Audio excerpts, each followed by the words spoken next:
The New Orleans Tech Innovators Fair was alive with energy. Under the high, arched ceilings of the convention center, engineers, entrepreneurs, and curious onlookers weaved between rows of colorful displays. Each booth promised to unveil the next big thing: drones programmed to plant forests, AI systems fine-tuned to detect climate shifts, and holographic prototypes that seemed plucked from a sci-fi novel. The scent of coffee and fried beignet wafted faintly through the air, mingling with the electric hum of conversation. Elon Musk strolled through the fair, his presence understated yet unmistakable. His tailored black blazer, unbuttoned over a plain gray shirt, hinted at his preference for utility over ostentation. For him, events like this weren't just about public appearances. They were opportunities to scout ideas, to connect with the thinkers shaping the future. Still, his mind wasn't fully in the game today. He paused in front of a booth promoting modular solar grids, nodding politely as the presenter launched into a rehearsed pitch. But the words barely registered. His thoughts drifted, as they often did, to Claire. Even after 2 years, her absence felt like a raw wound. "Excuse me, Mr. Musk," Jared, his longtime security lead, interrupted gently. "Should we move on?" Elon gave a curt nod, pulling himself out of his reverie. They turned down a side aisle lined with smaller booths, a place where inventors with fewer resources showcased their dreams. The crowd here was thinner, quieter. And that's when he saw her. At first, she was just another face in the bustling crowd. A young woman, standing at a corner booth with a group of friends, chatting animatedly with the vendor. Her laughter was warm, carrying easily over the din, and her dark braids shone under the fluorescent lights. She wore a simple outfit, a fitted white sweater and faded jeans, but there was a brightness about her that seemed to draw people in. Then Elon's gaze dropped to her neck, and his world tilted. A delicate gold chain rested against her collarbone, holding a small pendant shaped like a rose. Time seemed to slow as his mind clawed for clarity. He knew that necklace. He knew it in the way you know the face of someone you love, in the way it's etched into you, unmistakable. It was Claire's. His breath hitched, the hum of the fair fading into a dull roar in his ears. That necklace had been a birthday gift, chosen after days of searching for something that felt special enough for his daughter. He remembered how she'd held it that day, her fingers tracing the engraved letters on the underside, Claire. She'd called it her lucky charm, worn it nearly every day since. And then, one day, she and the necklace were gone. "Sir," Jared's voice broke through again, sharp with concern. Elon didn't answer. His eyes stayed locked on the girl, his pulse pounding in his ears. She wasn't Claire. He knew that much instantly. This girl was too young, her features different. But the necklace, how could she possibly have it? He took a shaky breath, forcing himself to think. There had to be an explanation. Perhaps it was a copy. No. The engraving, the design, it was too specific. His gut twisted. Did she know Claire? Had someone given it to her? Who is she? Elon murmured, almost to himself. Jared followed his gaze, his professional demeanor slipping slightly. "Do you want me to find out?" Elon shook his head sharply. "Not yet." The girl shifted, turning slightly to point at something on the booth's display table. The pendant caught the light, gleaming as if to taunt him. Elon edged closer, weaving through the crowd, careful not to draw attention. As he neared, he noticed more details about her. She had a strong presence, the kind of poise that comes from quiet confidence. Her hands moved expressively as she spoke, and every so often, her fingers brushed the necklace, an absent-minded gesture that made his heart ache. She laughed again, a melodic sound that seemed to echo in Elon's chest. It was a laugh Claire would have liked, the thoughtless kind born from joy. He stood just a few feet away now, close enough to hear her voice clearly. "This technology is incredible," she said, gesturing at the vendor's product. "Imagine what this could mean for small communities. You could completely change the way resources are distributed." Her enthusiasm was infectious, drawing a smile from the vendor and nods from her friends. Elon couldn't help but admire her energy, but it only deepened the ache in his chest. He had to know. He leaned slightly toward Jared. "Keep an eye on her," he said quietly. "Don't approach her. Just observe for now." Jared hesitated. "Are you sure?"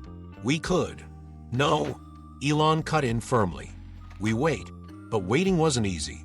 His mind churned with possibilities, each more impossible than the last. He didn't know this girl, but her presence, her necklace, had already tethered her to him in ways she couldn't imagine. He had to find out who she was.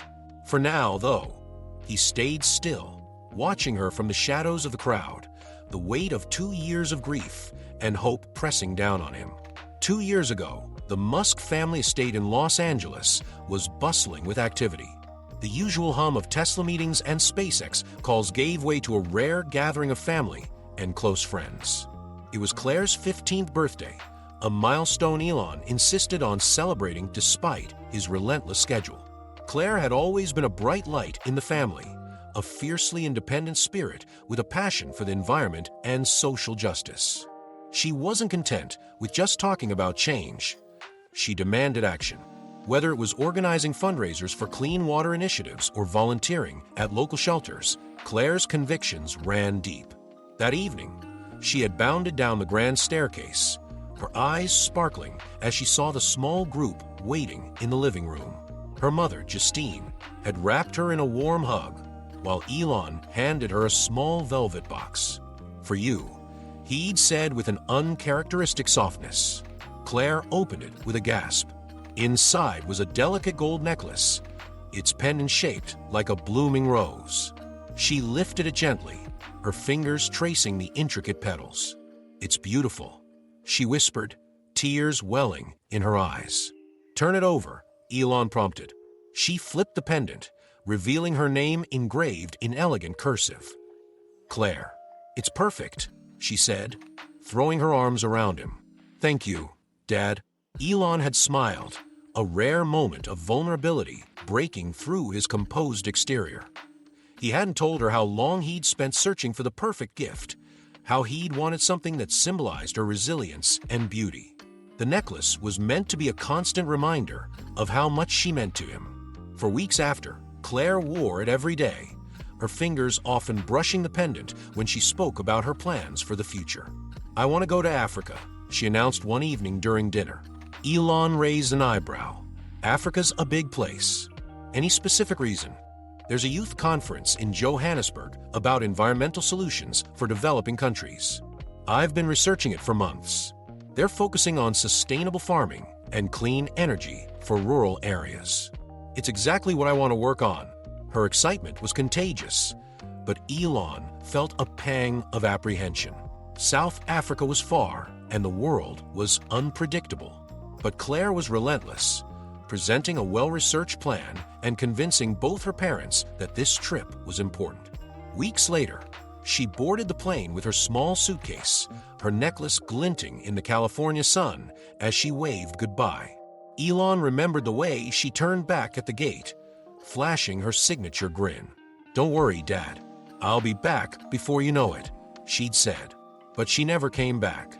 The first sign of trouble came 3 days later. Claire missed a scheduled check-in, an unusual slip for someone so responsible. Elon's unease grew as hours stretched into days. "Maybe she just lost her phone," Justine had said, though her voice trembled. Elon wasn't convinced. Calls to Claire's hotel in Johannesburg revealed that she had checked out early. Her belongings were gone, and no one could recall seeing her leave. Panic set in. He mobilized every resource at his disposal: private investigators, international contacts, local authorities. Weeks turned into months of frantic searching. Elon flew to South Africa himself, retracing Claire's steps, speaking to anyone who might have seen her. The necklace became a haunting symbol during the search. Elon clung to the hope that someone might recognize it, that its distinct design would lead them to her. But despite countless interviews and a global media appeal, Claire remained missing. In the quiet moments between search efforts, Elon found himself staring at photos of her. Claire blowing out candles on her birthday, Claire hiking through the California hills, Claire laughing with her brothers. The world saw him as a titan of industry, a man capable of conquering space itself. But in those moments, he was just a father, broken and desperate. 2 years passed, and the trail went cold. The investigation dwindled, not for lack of effort, but for lack of leads. Elon threw himself back into his work, using it as a shield against the pain. But no invention, no groundbreaking achievement could fill the void Claire had left behind. And now, here he was, standing in a crowded convention hall in New Orleans, staring at a young woman wearing that same necklace. The sight of it reopened wounds he thought he'd buried. For the first time in 2 years, he felt a flicker of something he'd almost given up on: hope. Elon remained rooted in place, his eyes never leaving the young woman with the necklace. She was animated, laughing with the vendor at the booth, as though she had not a care in the world. Her ease was in stark contrast to the storm brewing within him. The air in the convention hall felt heavier now, the buzz of the fair fading into the background. Every instinct urged him to rush forward, to demand answers. But Elon knew better. His years of dealing with high-stakes negotiations had taught him the value of patience and observation. He needed to approach carefully. Anything too direct might spook her or, worse, lead her to shut down. He adjusted the collar of his blazer and took a step forward, weaving through the thinning crowd toward her booth. "All right," Jared's voice came through discreetly over his earpiece. "You're moving in. Want backup?" Elon touched the small device subtly. "No. Stay out of sight. I'll handle this." The young woman stood near a display of miniature wind turbines, her hand resting lightly on the edge of the booth's counter. Elon noted the way she interacted with the vendor, engaged, curious, and unself-consciously confident. It reminded him of Claire. "Excuse me," Elon began, his tone measured and calm. She turned, her eyes meeting his with a flicker of surprise. Up close, she was even younger than he'd first thought, no older than 19. Her dark eyes sparkled with intelligence, and her smile was warm but cautious. "Yes," she replied, her voice melodic yet steady. Elon hesitated for the briefest moment. He gestured toward her necklace, keeping his tone conversational. "That's a beautiful piece. I couldn't help but notice it. May I ask where you got it?"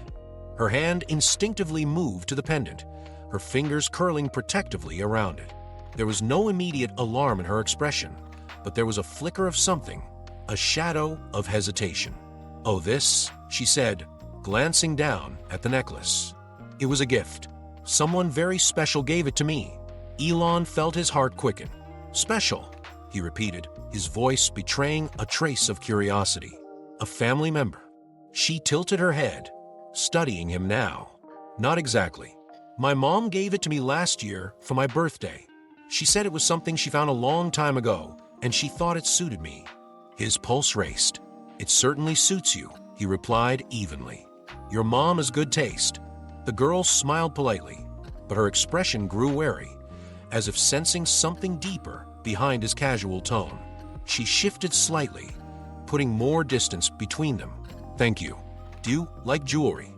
"Not particularly," Elon admitted, his lips twitching into a faint smile. "But that piece, it has a unique design. It stood out to me." Her grip on the necklace tightened, and her smile became guarded. "It's been with me for as long as I can remember. It feels important." "I can see why," Elon said softly, his eyes lingering on the pendant.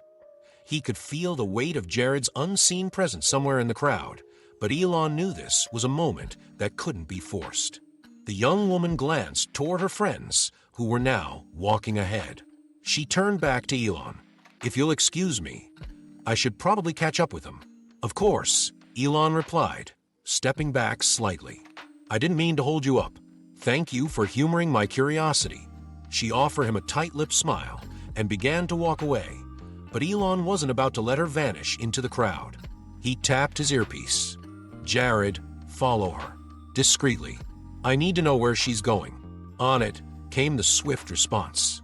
As he watched her disappear into the maze of booths, Elon's mind whirred with possibilities. Her story about the necklace didn't add up. A gift from her mother, found years ago, It raised more questions than it answered. For now, though, he had a name, Amara, and a connection, however tenuous. It wasn't much, but it was enough to start pulling at the threads of the mystery. The name lingered in Elon's mind like a spark threatening to ignite something larger. Amara. It wasn't a name he recognized, but it felt significant nonetheless. The encounter at the booth had left him with more questions than answers, and he couldn't shake the image of the necklace gleaming around her neck. From the shadows of the crowd, Jared observed her movements. She walked with a casual ease, stopping occasionally to examine booths or chat with friends. After a few minutes, she and her group exited the main hall and headed toward the outdoor food court. Elon trailed at a safe distance, his heart pounding with anticipation. Once she settled at a table, Elon seized the moment. He adjusted his blazer, rehearsed his approach in his mind, and stepped forward. "Amara," he said, his voice low but clear. She looked up, her expression shifting from confusion to guarded politeness. "Yes. Do I know you?" "Not yet," Elon said with a faint smile. "I wanted to properly introduce myself. My name is Elon." Recognition flickered across her face. "Elon Musk?" He nodded. "I couldn't help but notice you earlier at the booth. I find stories of young innovators inspiring, and something about you caught my attention. May I join you?" Amara hesitated, glancing at her friends. They looked equally surprised but didn't object. Finally, she nodded. "Sure." Elon sat down, maintaining an air of casual curiosity. Up close, Amara's presence was even more striking. She carried herself with a quiet confidence that belied her youth. "So," he began, leaning slightly forward, "what brings you to the tech fairs?" "I'm a student at Tulane," she replied. "Engineering major. A lot of my professors encouraged us to come check out the innovations here. I'm especially interested in sustainable energy systems." He nodded thoughtfully. "Engineering at 19? Impressive." Amara shrugged modestly. "I've always been good with numbers, and I like solving problems. That's why I got into engineering. It's practical, you know." "And you're from New Orleans?" Elon probed gently. "Yes, well, mostly. I've been here since I was a kid." She hesitated for a moment, as though deciding how much to share. "I was adopted when I was 7.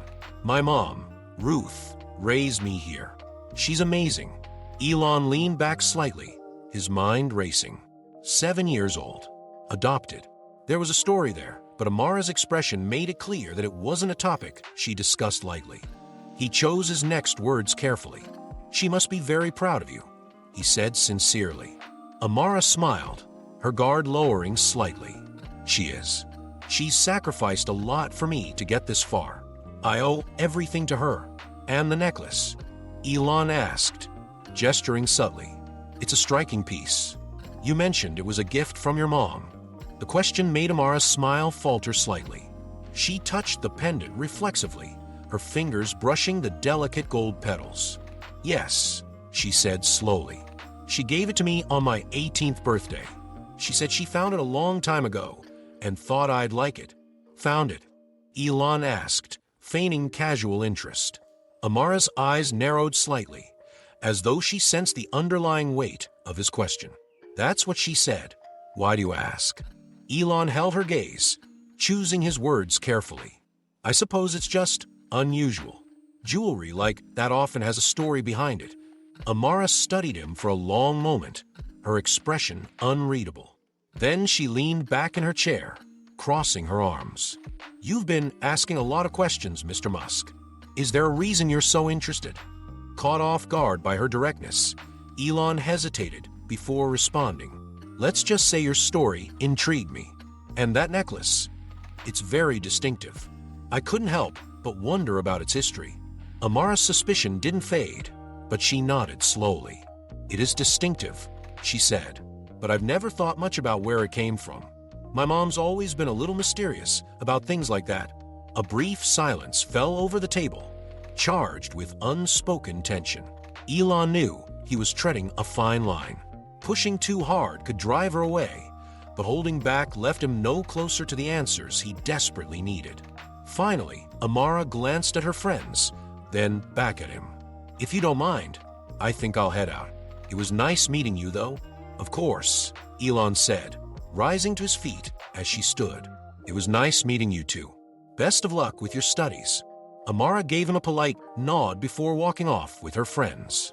As she disappeared into the crowd, Elon felt the weight of missed opportunity.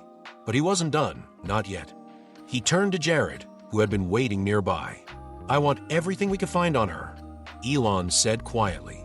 Her mother, her adoption records, anything."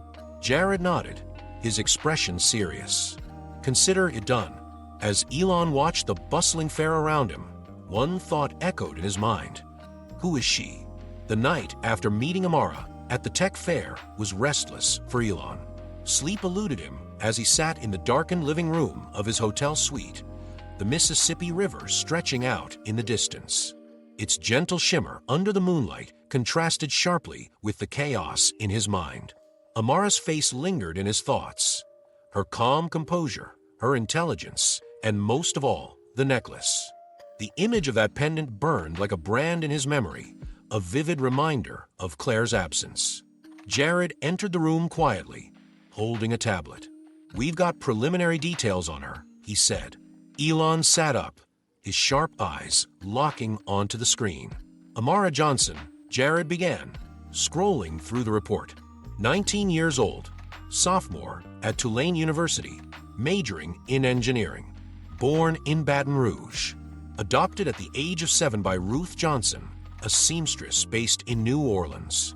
Ruth has no significant criminal history, no large debts, and lives in a modest house in the Lower Garden District. Elon's brow furrowed as he studied Amara's profile. And her life before 7? Biological family. Jared shook his head. Nothing solid. According to adoption records, she was found abandoned near a highway outside Baton Rouge. No birth certificate, no family claims. It's all vague, too vague for a legitimate adoption file. Elon's fingers tapped restlessly against the arm of the chair. What about the necklace? Any links to Ruth? None so far. We're still digging into Ruth's background, but she's kept a pretty low profile. She's not online, no social media presence, no digital breadcrumbs. She adopted Amara about 12 years ago, and they've lived quietly ever since. Elon exhaled deeply, his mind racing. The gaps in the story gnawed at him, and every missing detail felt like a lead slipping through his fingers. "We need more," he said, his voice edged with determination. "I'm going to speak to Amara again, face to face. This time, I won't leave without answers." Jared hesitated. "Are you sure that's a good idea?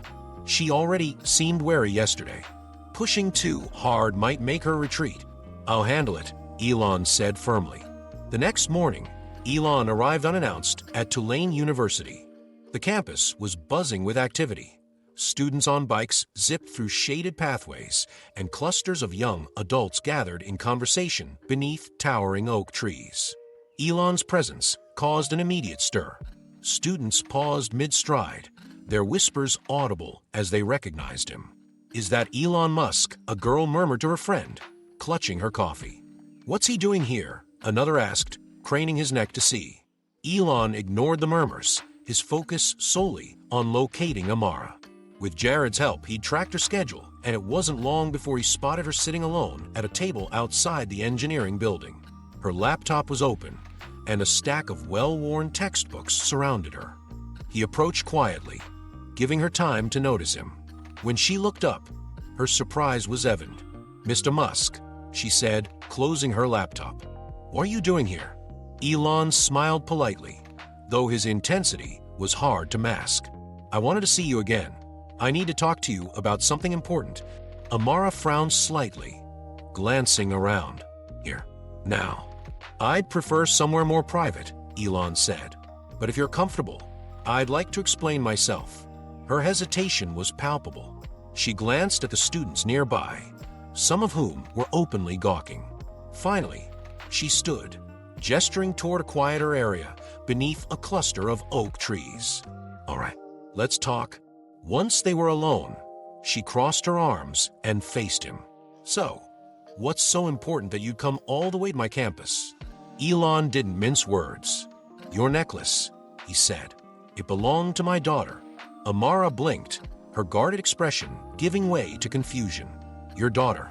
Yes, Elon said, his voice steady but emotional. Claire.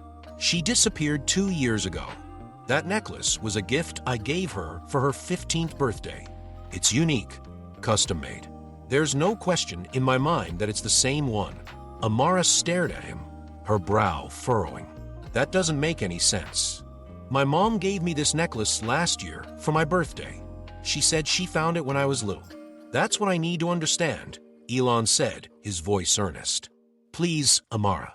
I've been searching for my daughter for 2 years. If there's even the slightest chance that this necklace connects us, I have to know the truth. Amara's grip on the pendant tightened as she processed his words. Her expression was a mix of skepticism and curiosity. My mom's never mentioned anything about it being connected to someone else, she said cautiously. Maybe she didn't know, Elon replied. Or maybe there's more to the story. That's why I need your help. Amara studied him for a long moment. The raw emotion in his eyes was hard to ignore. Finally, she nodded, though her skepticism hadn't fully faded. All right, she said. There's a cafe near campus. It's usually quiet in the afternoons. We can meet there tomorrow. Thank you, Elon said, relief washing over him. You have no idea how much this means to me. Amara gave him a small nod before walking back toward the main campus, her shoulders tense. Elon watched her go, a mix of hope and anxiety swirling in his chest. When he turned to leave, Jared was waiting at a discreet distance. Well, Jared asked. She agreed to meet, Elon said. Tomorrow. We're not letting this lead slip through our fingers. Jared nodded. I'll keep digging in the meantime. If there's a connection to Ruth or Amara's past, we'll find it. As they left the campus, Elon's mind raced. Tomorrow's conversation could hold the answers he'd been searching for, or unravel the fragile thread of hope that had kept him going. The drive back to the hotel was quiet. Elon sat in the back seat of the sleek black SUV, his hands clasped tightly in his lap. Outside, the streets of New Orleans were alive with the sounds of midday, the hum of traffic, the chatter of pedestrians, and the distant strains of jazz floating from a street corner. But inside the car, the atmosphere was tense. Jared broke the silence. What's the plan for tomorrow? I'll meet her at the cafe, Elon replied, his voice measured but firm. But I want us to keep digging into Ruth Johnson. Amara's story about the necklace doesn't add up. If Ruth claimed she found it, there's more to uncover. Jared nodded. We've already got a team on her. Ruth's a tough one to crack, though. No social media, no large purchases, no connections that stand out. She's clean, almost too clean. That's what worries me, Elon said, staring out the window. No one's life is that spotless, especially with an adoption as vague as hers. By the time they reached the hotel, Jared's team had compiled a more detailed dossier on Ruth. Elon spread the pages across the suite's dining table, scanning each one with intense focus. Ruth Johnson, 54, originally from Baton Rouge. She'd worked as a seamstress and part-time caregiver for most of her adult life.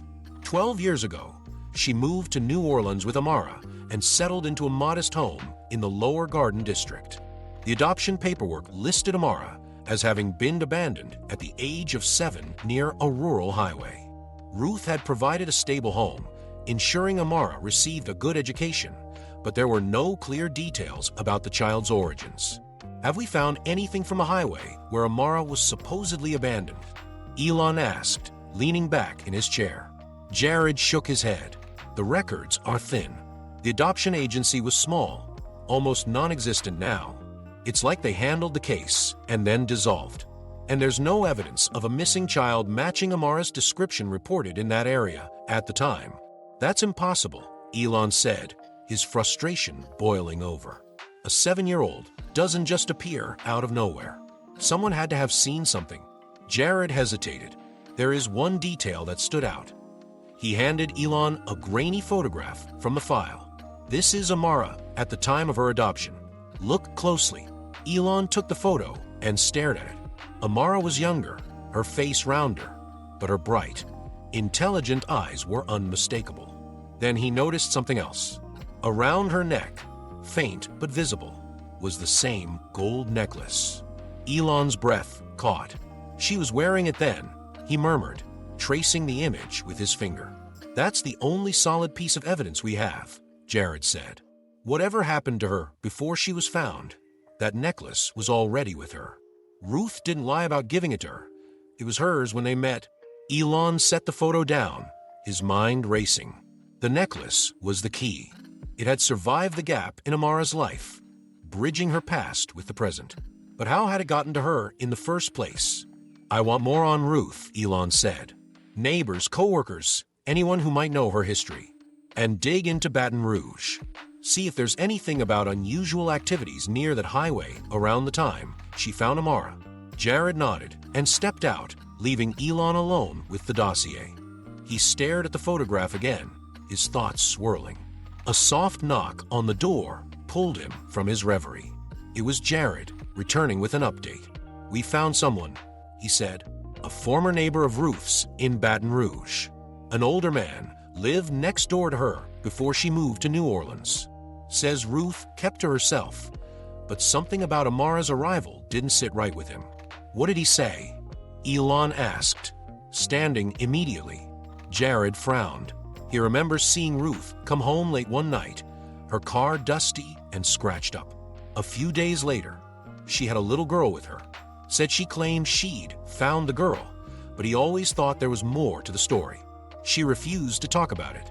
Elon's jaw tightened. Where is he now? Still in Baton Rouge, Jared replied. I can arrange for someone to meet him. No, Elon said firmly. I'll go myself. Jared raised an eyebrow. Are you sure? You've got the meeting with Amara tomorrow. This could wait. Elon shook his head. I can't wait. If this man knows something, I need to hear it directly. The drive to Baton Rouge was quiet, save for the low hum of the car's engine. Elon's thoughts were a mix of anticipation and unease. The neighbor, a retired mechanic named Eugene Carter, lived in a modest home on the outskirts of the city. When Elon knocked on the door, an older man with a weathered face and sharp blue eyes answered. He looked surprised but quickly composed himself. You must be Mr. Musk, Eugene said, extending a hand. Jared told me you'd be coming. Thank you for agreeing to meet, Elon said as they stepped inside. The house was simple but tidy, filled with the faint smell of fresh coffee. Eugene motioned for Elon to sit at the small kitchen table, pouring 2 cups before settling in across from him. I don't know how much help I can be, Eugene began, but I remember Ruth Johnson well. Quiet lady, good at keeping her business to herself. And Amara, Elon prompted. Eugene's face darkened slightly. That little girl showed up out of nowhere. Ruth told everyone she'd found her abandoned on the highway, but I never believed it. There was something odd about the whole thing. Odd how? Elon asked, leaning forward. Well, Eugene said, rubbing his chin thoughtfully. The night Ruth brought Amara home, her car was a mess, muddy, with scratches like she'd been driving off-road. Looked like she'd been out in the woods or something. And she was jumpy too. Wouldn't answer questions. Just said she found the kid and was doing the right thing. Did anyone report it? No one did. Ruth made it clear she didn't want attention. Said she was taking care of the girl, so people left it alone. But I always wondered where that child really came from. Elon sat back, processing Eugene's words. Ruth's behavior hinted at a deeper story, one that couldn't be dismissed as coincidence. Do you remember anything else? Elon asked. Anything specific about the girl? Eugene hesitated, then nodded. Now that you mention it, there was something. She had this necklace.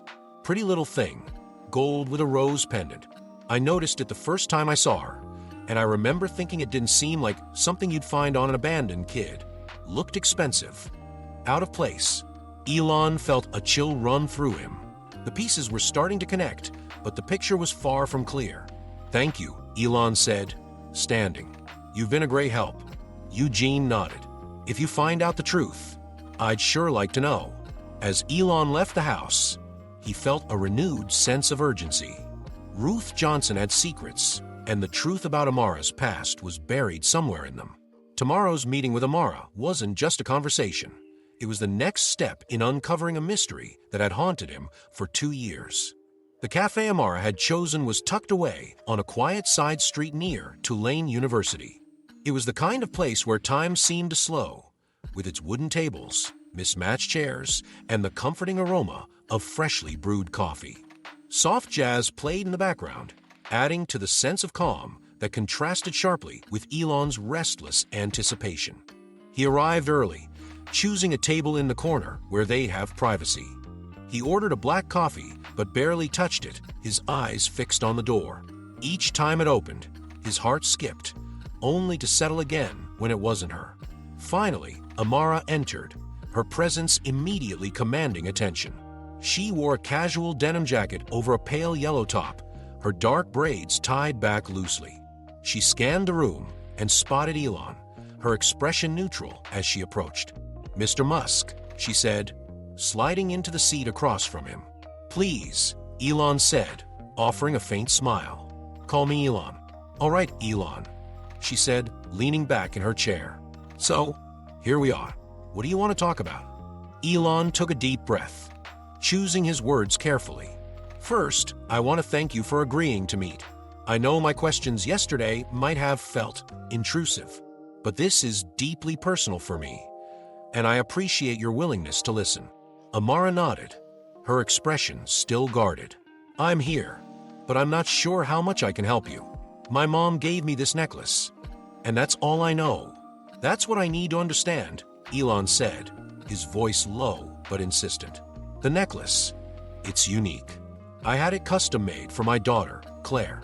She disappeared 2 years ago, and I've been searching for her ever since. Seeing it around your neck was a shock." Amara's fingers moved to the pendant, her thumb tracing its smooth edges. "I don't know how it could have belonged to your daughter. My mom gave it to me last year. She said she found it years ago, back when I was a kid. And that's exactly what I want to explore," Elon replied. "Your mom told you she found it. Did she ever say where or how?" Amara hesitated, her brows knitting together. "Not really. She's always been vague about it. She just said she came across it and thought it was beautiful. I guess I never pushed for details because it didn't seem important." "It is important," Elon said, leaning forward slightly. "This necklace isn't just a piece of jewelry. It's a connection to my daughter. If Ruth found it, she might know something about how it ended up with you." Amara studied him for a moment, her eyes narrowing. "You're asking me to dig into something my mom's kept private for years. I love her. She's my family. I don't want to hurt her." "I understand," Elon said softly. "I'm not asking you to accuse her of anything or assume the worst. Ruth gave you a home, raised you, and supported you. That's something to be honored. But if there's a chance that your story and Claire's are connected, I have to know. I'm asking for your help. Not just for me, but for her." Amara's expression softened, but uncertainty lingered. She looked down at the pendant, her fingers trembling slightly. "She did say one strange thing about the day she found me," Amara said quietly, almost to herself. Elon's breath caught. "What did she say?" Amara met his eyes. "I don't remember much about that time. I was only 7. But she said I was wandering alone near a highway, wearing this necklace and clutching a notebook. She said I wouldn't talk, just cried and held on to the notebook like it was my lifeline. I don't remember the notebook now. I think she got rid of it because it upset me too much." Elon's mind raced. A child wandering near a highway, wearing Claire's necklace. It was too much to be a coincidence. "Did she say where this happened?" "Somewhere outside Baton Rouge," Amara replied. "That's where we lived before we moved to New Orleans." Elon's heart sank. Baton Rouge. It matched the information Jared had uncovered, the location Ruth had claimed to find Amara. "Amara, this could be a breakthrough," he said. "If we can speak to your mom, maybe she can fill in the gaps." Amara shifted uncomfortably. "I don't know. My mom doesn't like talking about that time. She's private, and I don't want to upset her." "I understand," Elon said gently. "But maybe you don't have to ask her directly. Do you think she still has anything from back then? photos, documents, anything that might give us more information. Amara hesitated, then nodded slowly. She keeps everything in a chest in her bedroom. I've never gone through it, but I know it's where she keeps important things. Elon leaned forward, his voice earnest. If you could look through it, just to see if there's anything about that time, it could mean everything. I wouldn't ask if it weren't important. Amara was silent for a long moment, her fingers still toying with the necklace. Finally, she looked up, her eyes filled with a mixture of determination and doubt. All right, I'll see what I can find, but I'm not promising anything. That's all I can ask, Elon said, relief washing over him. Thank you, Amara. You have no idea how much this means to me. She stood, slinging her bag over her shoulder. I'll let you know if I find anything, but if this doesn't lead anywhere, I think it's best we leave it at that. Elon nodded. Fair enough. As Amara walked out of the cafe, Elon sat back in his chair, his mind whirling. The fragments of the story were beginning to form a picture, but there were still too many unanswered questions. Ruth's role in all of this loomed larger with every revelation, and Elon knew the next step would be crucial. Amara stepped into her house that evening with a knot of apprehension tightening in her stomach. The small, neatly kept home was just as it always was, quiet, with the faint scent of lavender from the diffuser in the corner. Ruth was in the kitchen, humming softly as she folded a dish towel. She looked up with a warm smile when she saw Amara.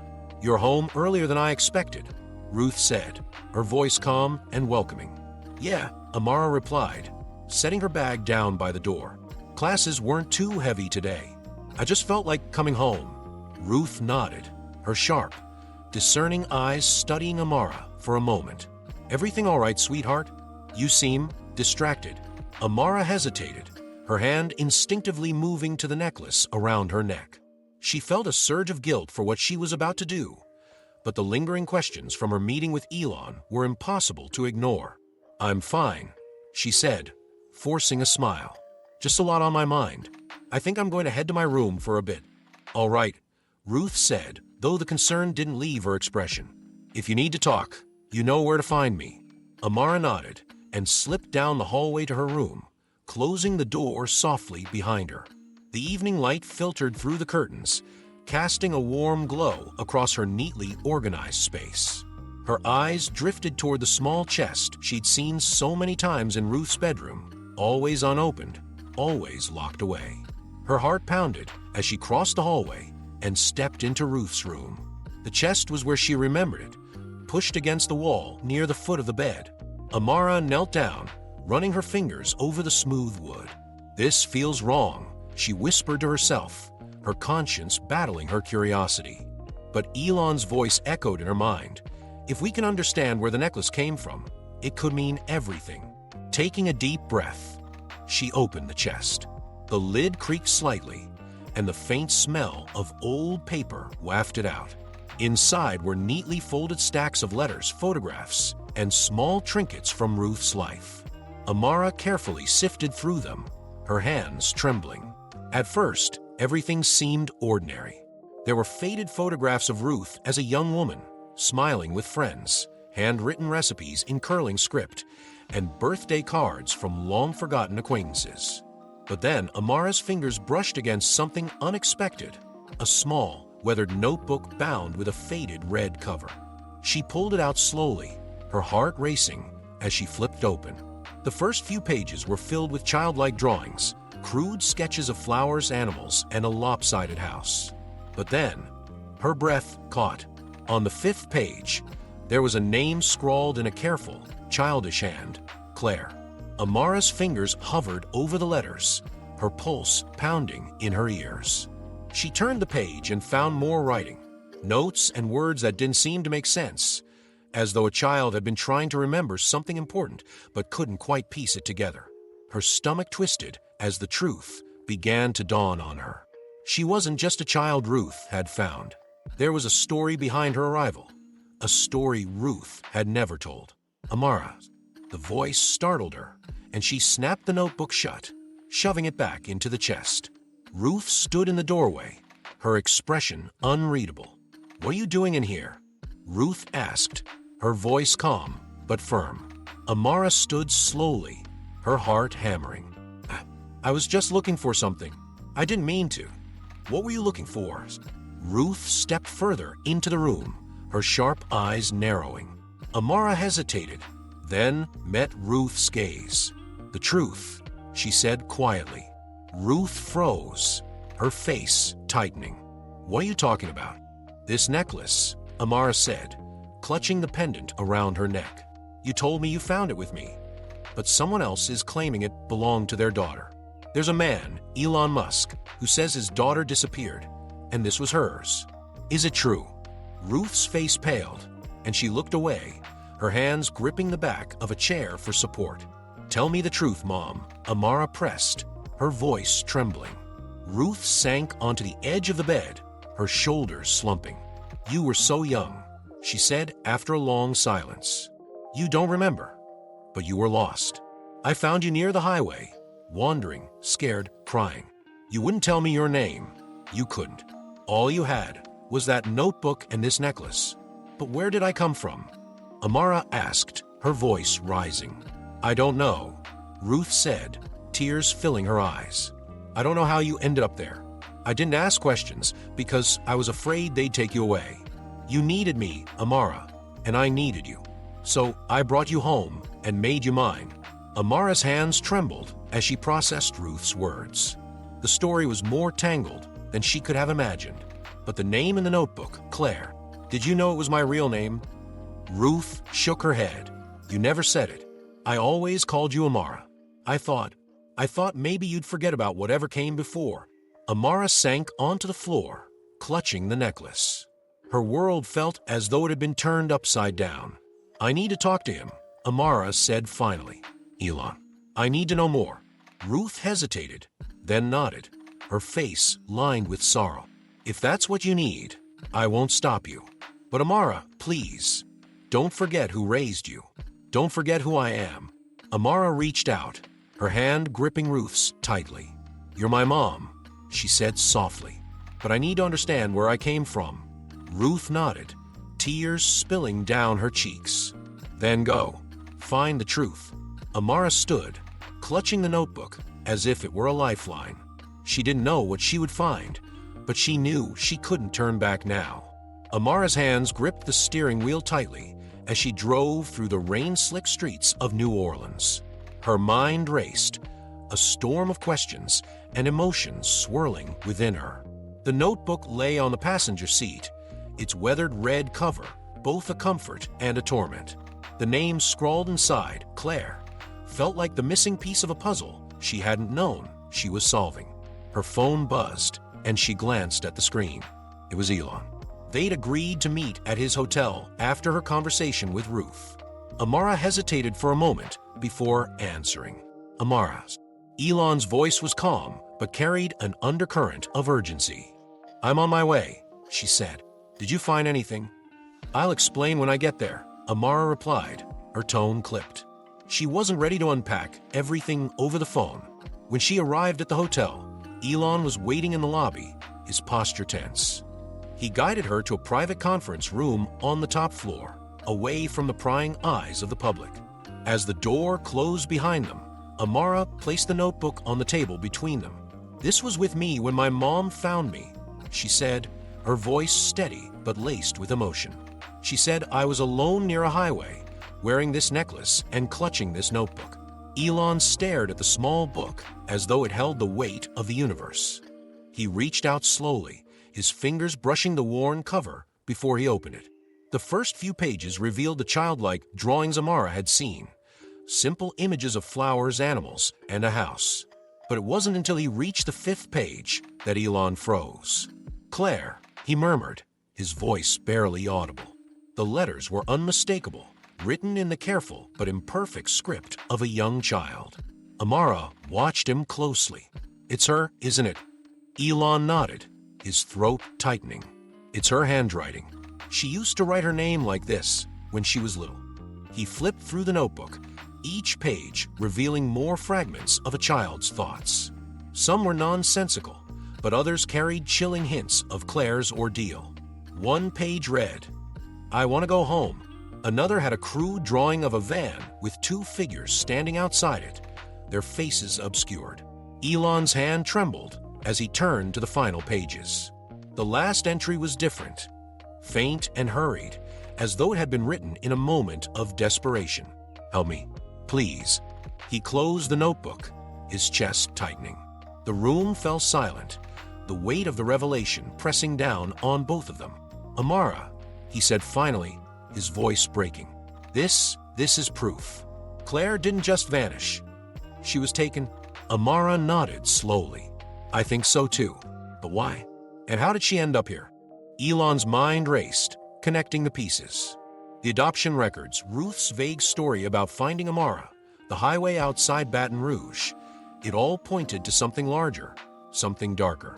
I need to dig deeper, Elon said. There's a network, a system, that traffics children. I've come across hints of it during Claire's investigation, but I never had enough evidence to confirm it. This notebook, it could be the key. Amara's eyes widened. You think I was part of that? I don't know, Elon admitted, his voice heavy with emotion. But the timing, the necklace, the location, it's too much to ignore. Claire might have escaped, but she didn't make a home. Someone had to have found her and placed her in that system. Amara swallowed hard, the weight of his words settling over her.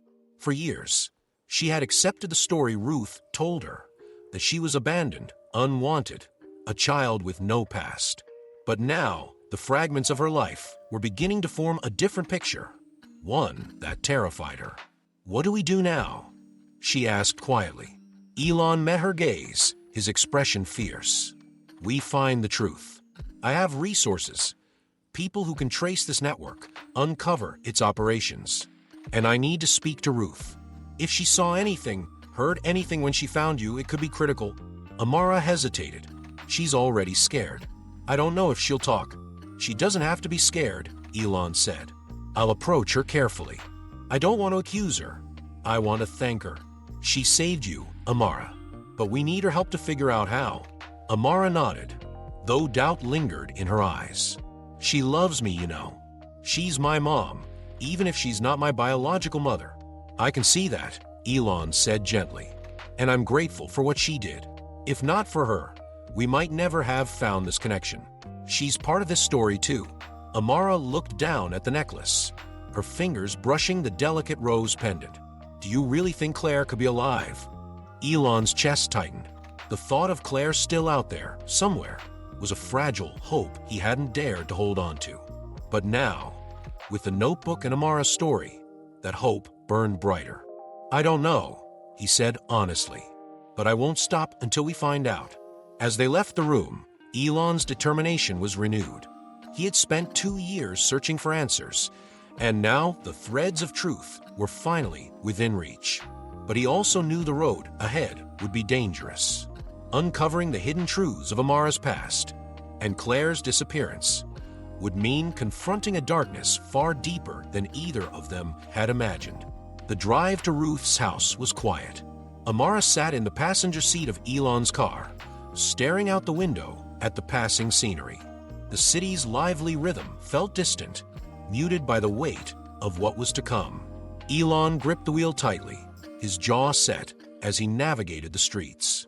Are you sure about this? Amara asked, breaking the silence. No, Elon admitted, glancing at her. But it's necessary. Ruth may have answers we need, even if she doesn't realize it. Amara nodded, though the knot in her stomach tightened. She wasn't sure how Ruth would react to Elon's questions or to the notebook. When they pulled up to the Modest house, Ruth was on the front porch, sitting in her usual spot with a mug of tea in hand. Her expression shifted from surprise to suspicion as she saw Elon step out of the car with Amara. She stood slowly, her hand tightening around the mug. Amara, Ruth called, her voice steady but cautious. Who's this? Amara approached hesitantly, Elon a step behind her. Mom, this is Elon Musk. I told you about him. Ruth's eyes narrowed, her focus shifting to Elon. You did. I didn't realize he'd be coming here. Elon stepped forward, his demeanor calm and respectful. Mrs. Johnson, Thank you for letting me visit. I know this might seem sudden, but I wanted to talk to you in person. It's about Amara and her past. Ruth's jaw tightened, her body language shifting into a defensive stance. I already told Amara everything she needs to know. There's nothing else to talk about.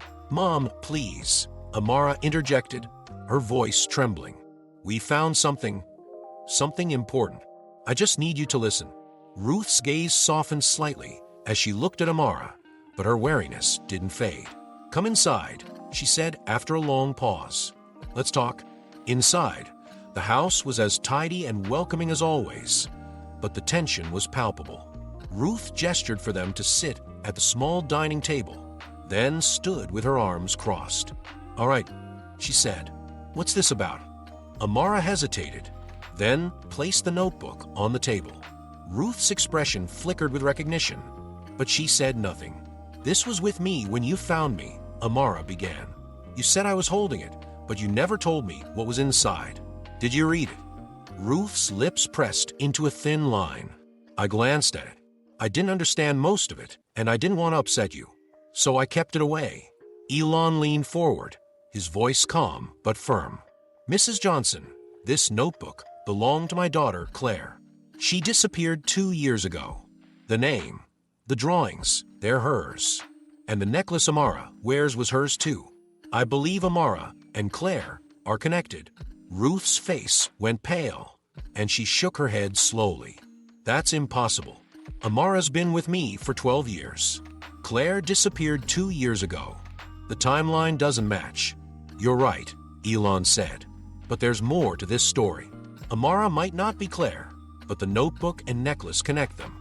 I need to know everything about the day you found her. Even the smallest detail could be crucial.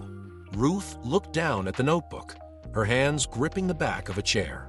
For a moment, she seemed lost in thought, her defenses wavering. I found her by the highway, Ruth said finally, her voice low.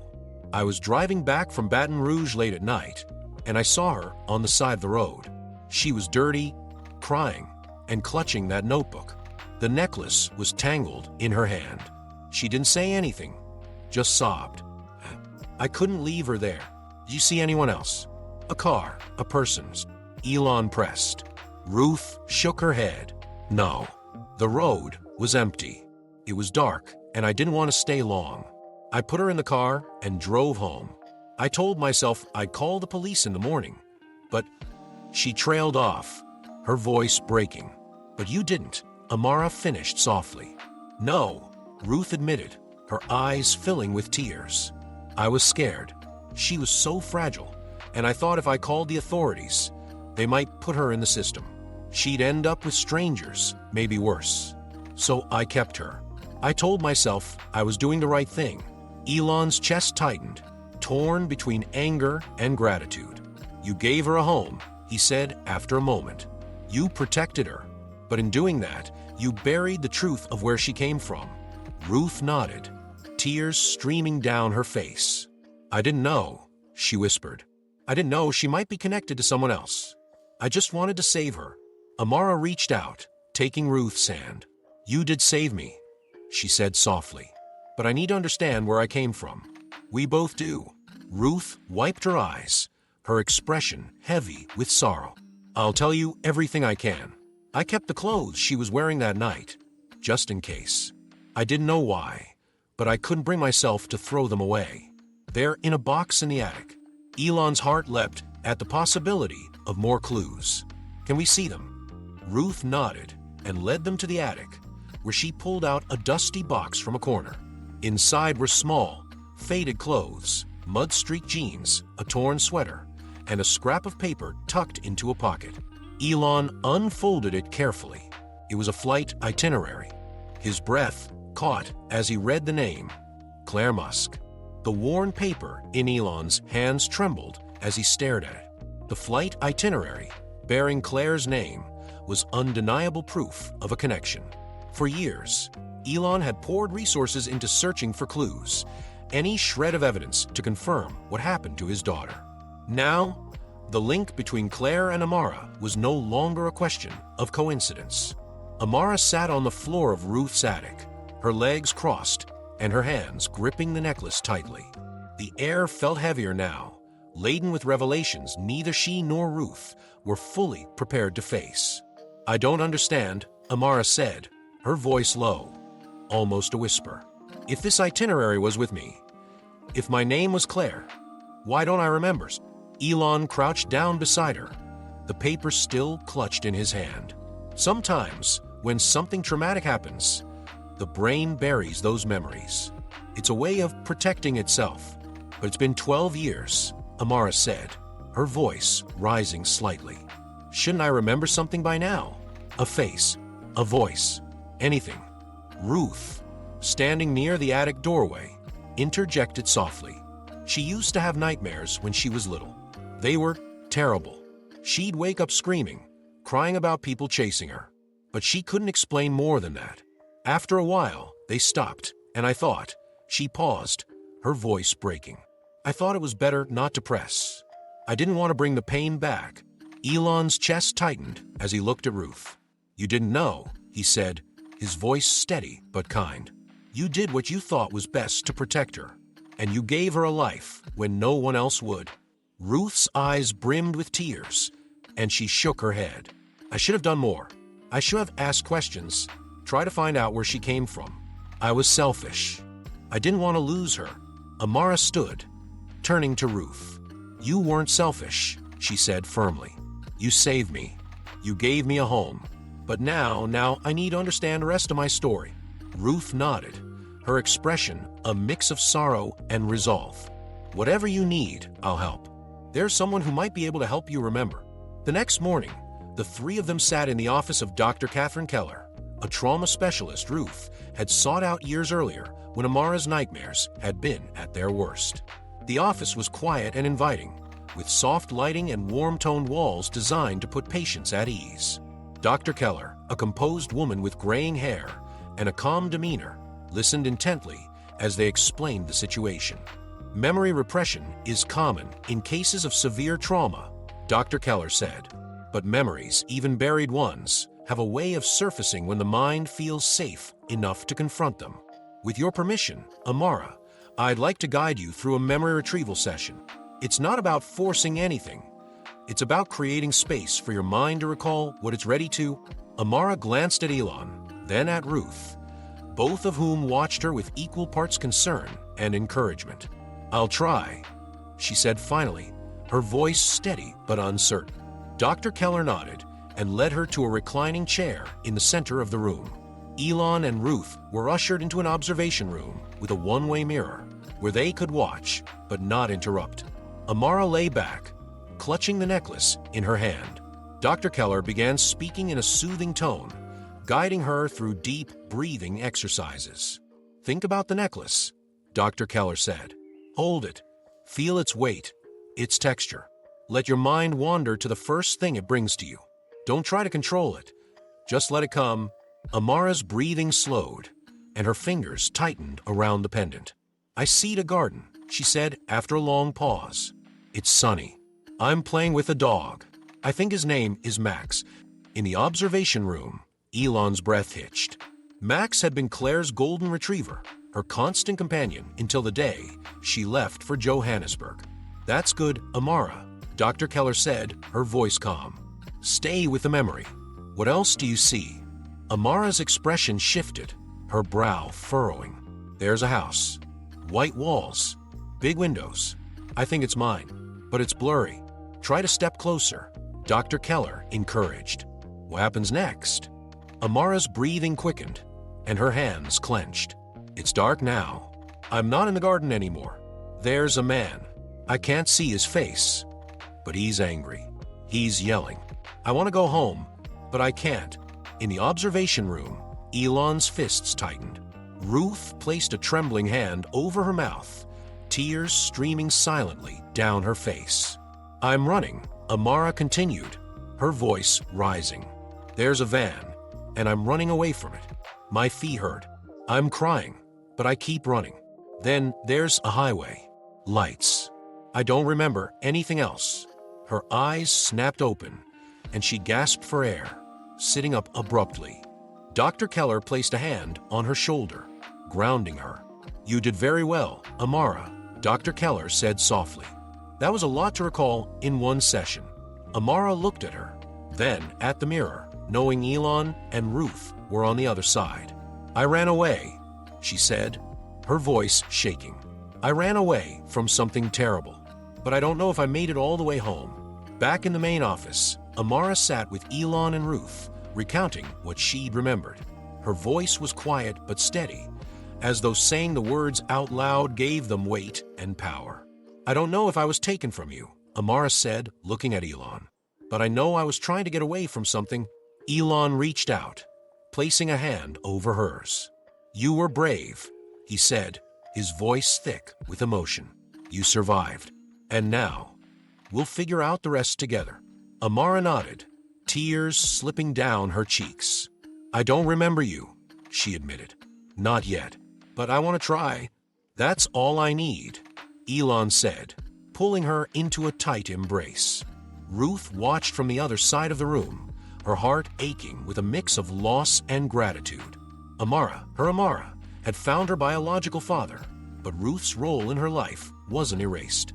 You're part of this too, Elon said, turning to Ruth.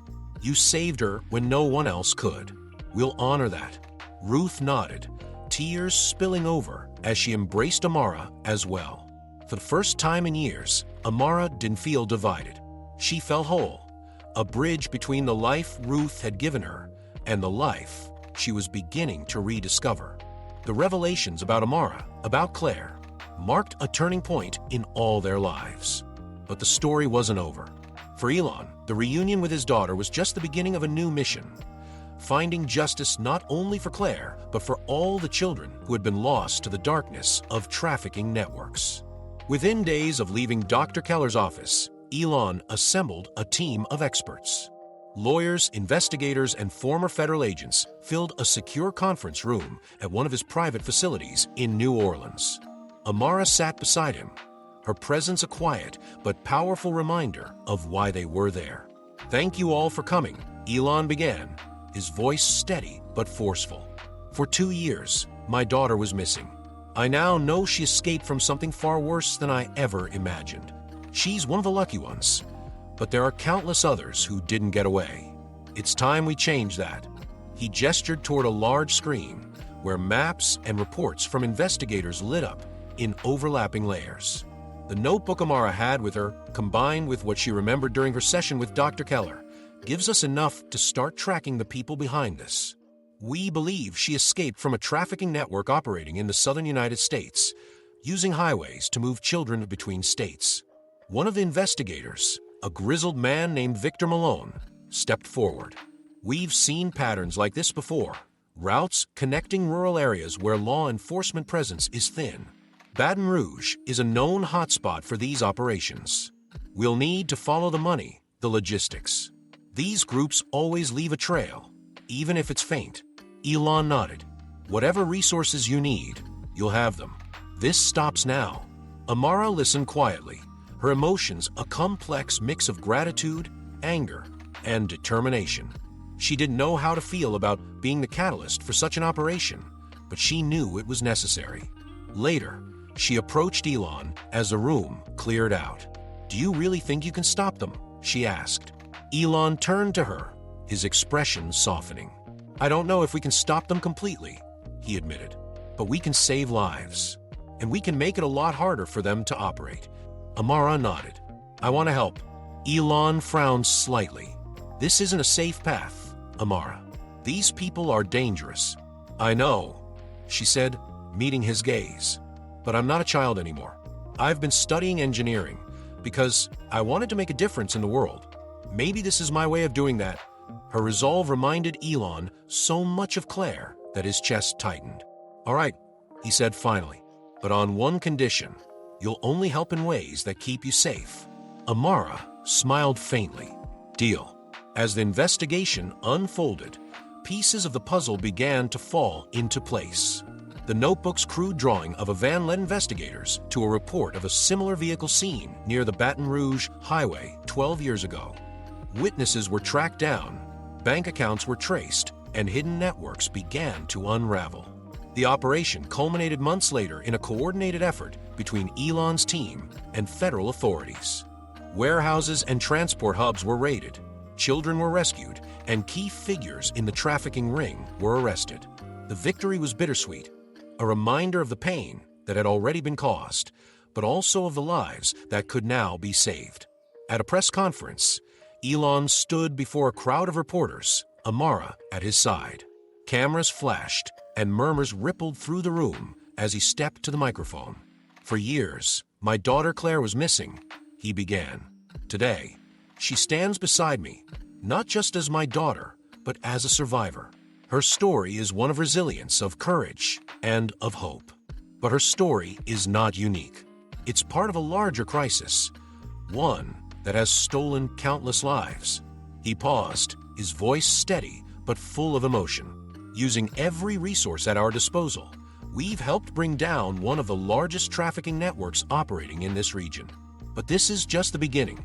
My daughter's survival gave me purpose, and now it gives me a mission: to ensure no other family has to endure what we did, to ensure no child is lost to this darkness." Amara stepped forward, her own voice trembling slightly as she addressed the crowd. "For years, I didn't know who I was," she said. "But I do now. I'm Claire. I'm Amara. I'm both. And I'm not a victim. I'm a fighter. My dad and I are committed to making sure others have a chance to find their way home." The room erupted in applause, the emotion palpable. In the months that followed, Elon and Amara, Claire, worked together to expand their efforts. Elon funded initiatives to combat trafficking and support survivors, while Claire used her growing platform to advocate for change. Ruth remained a vital part of their lives, honored for the role she played in protecting Claire when no one else could. One evening, the three of them sat together at the dinner table, Ruth, Elon, and Claire, laughing over old stories and sharing new dreams. The journey had been long and painful, but had brought them to this moment, a place of healing and hope. For the first time in years, Elon felt at peace. And for Claire, the future felt wide open, a chance to honor both the life she'd lived and the life she was reclaiming.